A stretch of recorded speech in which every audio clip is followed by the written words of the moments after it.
This is an overview of my mobile game, Flappy Gillsmore. It was created for my mobile game development module in my third year of university. The player plays as a clownfish who must avoid incoming shark attacks by moving left and right. This is purposely a simple concept, as I wanted the game to be as easy to play as possible, also allowing it to be more accessible.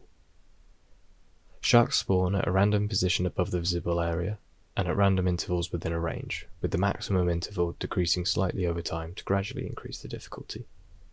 The player also has 3 lives, and loses one upon any collision with an enemy, followed by a brief period of invincibility.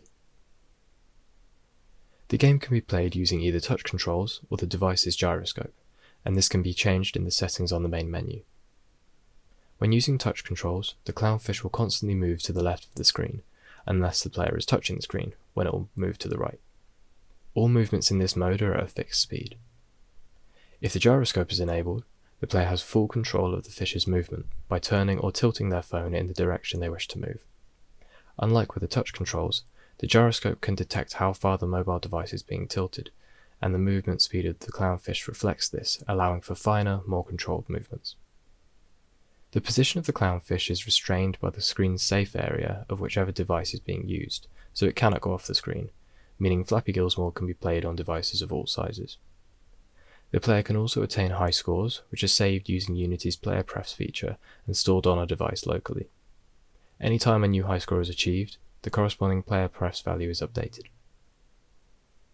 In terms of frameworks, Cinemachine has been implemented to add camera shake whenever the clownfish collides with a shark. Although the clownfish flashes red when damage is taken, through testing it was noticed that the player isn't necessarily looking at the clownfish, so having the screen shake effect makes the collision more obvious to the user. Unity ads have also been utilised. Both interstitial and banner ads are used, with banner ads being present throughout gameplay and interstitial ads shown whenever the player restarts after a game ends.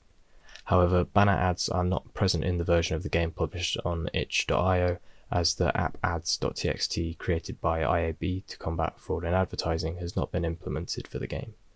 This is due to the developer not having their own website, and the domain to which needs to be provided to successfully implement app ads. Using Fmod for both music and sound effects was in the original plan for the game. However, time restraints for the project meant this has not been developed. The integration of sound would greatly improve the immersion of the game, with the opportunity to improve the game feel. For example, sound effects when taking damage or moving near a shark and having the sound effects become louder as the shark gets closer. It could also be utilised within the menus, giving acoustic feedback to the player when a button has been pressed. The implementation of sound through Fmod is the next stage of development in the future.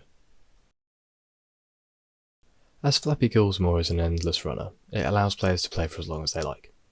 However, in its current state, the replayability of the game is severely lacking, with the only goal to reach being a new high score. In my initial idea for the game, I wanted to include power-ups to make gameplay more interesting. I envisioned this to include health pickups to boost game time, as well as a speed boost which would allow the player to blast past all enemies for a certain amount of time, increasing their score significantly. I also wanted this to incorporate an in-game currency such as shells, which could be used to upgrade the power-ups. Features such as these would almost certainly increase the replayability of the game, and are also set to be developed in the future. Flappy Gillsmore can be compared to other titles in the endless runner genre, such as Subway Surfers and Temple Run. Games within this genre tend to have similar features, like being free to play, having customization options which can provide incentives for in-app purchases, solid mechanics to keep the game fun and interactive, and showing ads to players to generate revenue. So, how does Flappy Gillsmore fit into the current market? Well, firstly, it's a 2D game, which is less intensive for mobile devices to run, resulting in using less battery life than its competitors. The game also has a pixel art style, which is unique in this genre, and allows the game to stand out, compared to the cartoon-like graphics of Subway Surfers and the stylized realism of Temple Run. Overall, I think Flappy Gillsmore has potential, but is currently lacking the replayability to accommodate this. As mentioned previously, the next steps in development will be focused on audio, followed by a power-up system. That concludes the overview of my mobile game, Flappy Gillsmore. Thank you very much for watching, and enjoy the rest of your day.